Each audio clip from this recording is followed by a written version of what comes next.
Greetings, everybody. It's Jim. I did not expect to get any of the microhistories. I didn't. I got them on a screaming deal in a terrific condition, so at the very least, I had to do it. Plus, I did want to. I mean, so many of these games from metagaming are so obviously influenced by standard wargaming that I had to see what one of their pure wargaming would look like. So it's an important history lesson for me.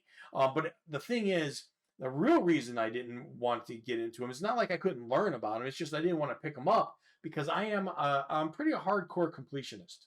All right, and it's important for me to, as they say in the Frank Herbert book Dune, cut the head off the snake. Basically, so you take control and say it ends here. All right.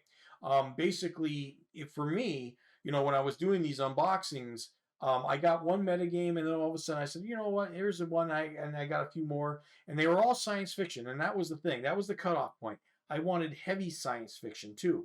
So I said to Rivets and Chitin, I said, okay, you guys can go over that way. They looked a little bit cartoony, right? So I could push them out. So I only had to worry about getting all the heavy science fiction ones. That way I could stop. I wouldn't have to get them all, even the ones that I don't need. And that's the dangerous part about completionism, is when you start getting things that you don't need, but you want to get it anyway. It's important to have some control over that. So cutting the head off the snake, if you still want to, make your completionist head happy, that's a nice little hint. Cut the head off the snake. Make a reason why it gets cut off there. You can still, in a way, complete a collection, but you're setting the terms. Anyway, enough about that. Today, we're going to be going over with you an unboxing near mint version of Stalin's tanks.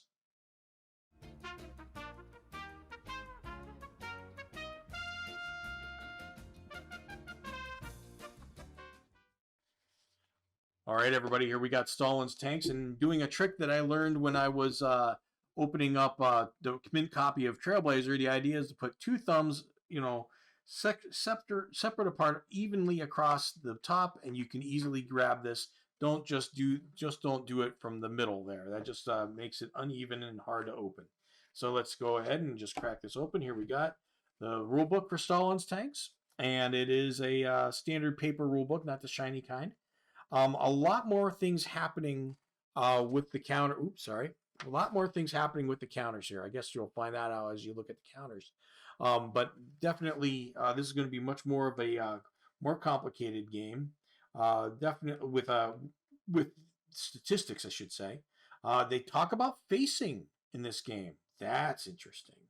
Okay, generally, this is going to be the first game to actually flank side and flank armor. Oh yeah, wow. I did not expect it from a game like. I mean, I've heard that before in other war games. It's just I didn't expect it here. I expected this to be really streamlined. Talking about overrunning. Wow, it's amazing what they can put in these little games here. And there's some charts in the back, and they talk about the fantasy trip. Okay, well, this tells you they had Death Test 2 out at the time here, Grail Quest. So this is a lot later in the micro games line. And of course the price of the games started going up to $3.95 on some of them. Let's see what they're. Yeah, they all went up to $3.95 from $2.95 pretty much. That's interesting. Huh. So, yeah, well, increases in price has to happen, especially when you start getting popular. Now, these are actual counters. Okay, again, just like in Trailblazer. So it's around that same era. So they're actually doing real counters right here. Not notoriously thin. I've actually seen thinner. But this one basically, just your basic standard counters there. Now, again, can I use the counter rounder on these? I doubt it. I really doubt it. I don't even want to. Well, I got enough blanks here. I guess I can test. So I'll have to find out. Maybe I'll do that. Maybe I'll run over to my cutter and grab it. So here's some more counters right here. And here, of course, we have the map. Here we have the map. Everything here is in perfect condition. So this was definitely the only reason I say it's a near mint copy is because, well, it might as well have been a mint copy, really, for all intents and purposes. I was just thinking because it was pre-open, I actually thought these counters were punched, and they're not. So that's a nice little map.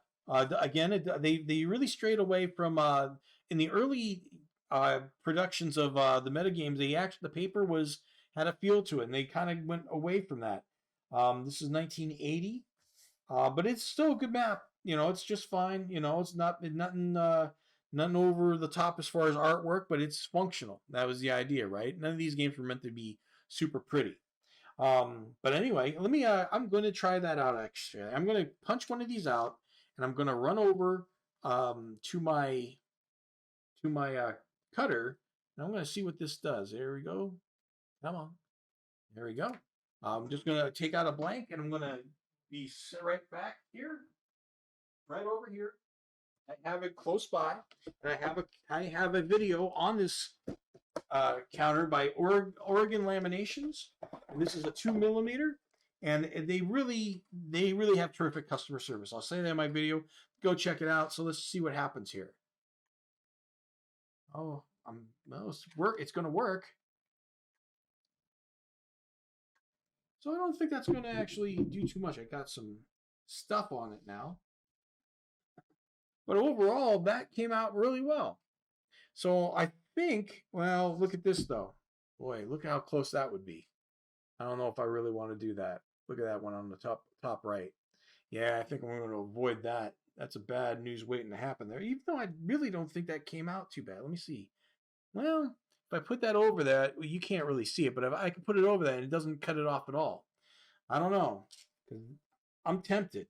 I am tempted. I just don't want to knock any numbers out. It looks like most of them I can, though. These ones I easily could. These ones. So it's just going to come down to maybe that one there, but it looks like that'll be okay. So I'm going to give that, maybe I'll give that a shot. What do I got to lose? Oh, I don't know. My mind. Anyway, everybody, that is Stalin's Tanks. And thank you very much for watching. I'll see you next video.